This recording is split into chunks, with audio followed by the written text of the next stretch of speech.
আসসালামু আলাইকুম, সবাই কেমন আছেন? আলহামদুলিল্লাহ, আমি আল্লাহর রহমতে ভালো আছি। আমি আজকে একটা নতুন রেসিপি নিয়ে এসেছি। খুবই সহজে অসাধারণ খেতে লাগে। এই যে প্রথমে আমি ভাতের চাল নিয়েছি। আজকে রেসিপির নাম হয়েছে চাল বিরিয়ানি। খুবই সহজে আপনারা এইভাবে করে নিতে পারেন। অনেক রকমই তো বিরিয়ানি খেয়েছেন, এবার চাল বিরিয়ানি খেয়ে দেখেন, অসাধারণ লাগে, মুখে লেগে থাকবে স্বাদ। চালগুলো ভাতের চাল ছিল, এগুলো বেজে এইভাবে নিয়ে নিচ্ছি একটা পাত্রতে। আর একটা পাত্রতে আমি পেঁয়াজ কুচি, কাঁচামরিচ মানে পাকা কাঁচামরিচটা দিয়ে দিচ্ছি আর তেল দিয়ে দিচ্ছি। এখন হালকা করে এটা ভাজবো।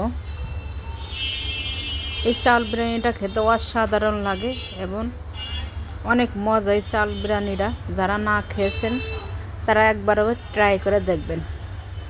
এই যে হালকা ভাজলাম, এখন আদা বাটা দিয়ে দিচ্ছি, রসুন পেঁয়াজ বাটা দিয়ে দিচ্ছি। এখন দেব দারচিনি, এলাচ, লবঙ্গ,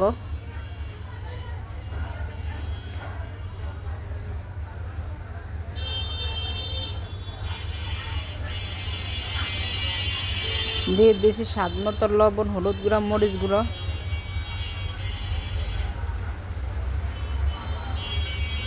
এখন একটু সামান্য পানি দিয়ে দিচ্ছি মশলাটা কষানোর জন্য। এখন দিয়েছি ধনিয়া গুঁড়া, গরম মশলার গুঁড়া, জিরা গুঁড়া। এখন নেড়ে ছেড়ে একটু ঢেকে দেব মশলাটা কষানোর জন্য। এই যে ঢাকনা উল্টে দেখে আমার মশলাটা কষানো হয়েছে। এখন হাড়ালা যে কোনো মুরগির মাংস, গরুর মাংস যা দিয়ে পানে যে পাক হাড়ালা মাংস দিয়ে রান্না করলে বেশি ভালো লাগে। যে আমি হাড়ালা মাংস দিয়ে দিছি, মুরগির পাক, পা, হাঁস মাংসগুলো দিচ্ছি। আবারও ঢেকে রাখছি। ঢেকে রাখলে এর থেকে পানি বের হয়ে যাবে। এই যে পানি বের হয়ে গেছে, কিন্তু মাংসটা কষানো হয়ে গেছে। আমি নেড়ে ছেড়ে দেখাচ্ছি। এই জায়গায় পানি ব্যবহার করতে যাবেন না, কারণ মাংসতে পানি বের হয়ে যায়। আপনারা চাইলে হাঁসের মাংস দিয়ে রান্না করতে পারেন। এখন আমি ভাজা চালগুলা ধুয়ে এই যে জর্জরা করে রেখেছি, একটা জাপির উপরে রেখে দিয়েছি। চালগুলো একবারে জর্জরা হয়েছে। খেয়াল রাখতে হবে এই জায়গায় যে ভাজার সময় কোনো পানি না থাকে, একবারে শুকনা শুকনা করে বাছতে হবে। আমি আবারও ঢাকনা দিয়ে দিচ্ছি যাতে ভিতরে পানিটা, এই দেখেন একদম ঝরঝরা হয়ে গেছে, কোনো পানি নেই। এখন আমি পানি, ফুটন্ত গরম পানি দিয়ে দিচ্ছি। এই গরম পানিটা, কারণ চাল তো ভাজা কম লাগে। দেখেন চালটাকে আমার সিদ্ধ হয়ে গেছে, নেড়ে ছেড়ে দেখাচ্ছি।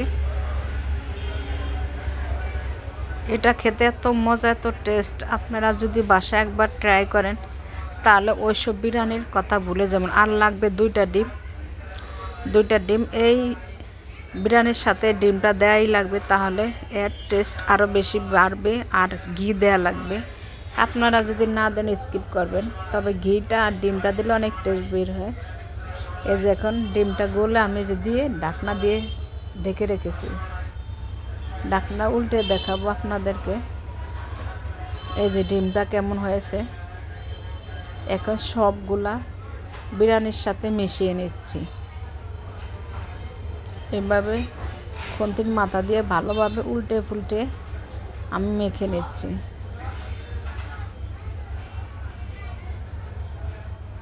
দেখেন চালটা কীরকম নরম হয়েছে। এই চালটার বিরিয়ানি খেতে এত মজা। এটা শুধু ভাতের চাল দিয়েই হয়, অত নামি দামি চাল না হলে চলবে। এটা শুধু ভাতের চাল দিয়ে খাই, চাল বিরিয়ানি এই জন্য বলে। এখন দিয়ে দিচ্ছি ঘি। এই ঘিতে টেস্ট আরও বেশি বাড়ে, কারণ ঘি দিয়ে গরম ভাতের সাথে সেই টেস্ট লাগে। আর এটা তো চাল বিরিয়ানি, সেটার টেস্ট আরও বেশি বের হয়। আবারও নেড়ে ছেড়ে দেখছি। এই যে আপনাদের দেখাচ্ছি, আমার পানি নাই চাল বিরিয়ানিতে, পানি রাখা যাবেই না, তাহলে খেতে ভালো লাগবে না। খুবই সহজে ঝটপট এইভাবে আপনারা চাল বিরিয়ানি করে খেতে পারেন। অনেক বিরিয়ানি তো খেয়েছেন, এবার চাল বিরিয়ানি করে একবার হলে খেয়ে দেখবেন। ভিডিওটা যদি ভালো লাগে অবশ্যই লাইক, শেয়ার, কমেন্ট করবেন এবং ফলো দিয়ে পাশে থাকবেন। একদম আমার রেডি হয়ে গেছে চাল বিরিয়ানিটা। এই যে দেখেন ফাইনালি লুকটা দেখাচ্ছি। দেখেন কালারটা কি সুন্দর হয়েছে। এরকমই থাকবে চাল বিরিয়ানিটা। একবার হলে আপনারা এভাবে করে দেখবেন, অসাধারণ লাগে খেতে। সবাই ভালো থাকবেন, সুস্থ থাকবেন। আল্লাহ হাফেজ, আসসালামু আলাইকুম।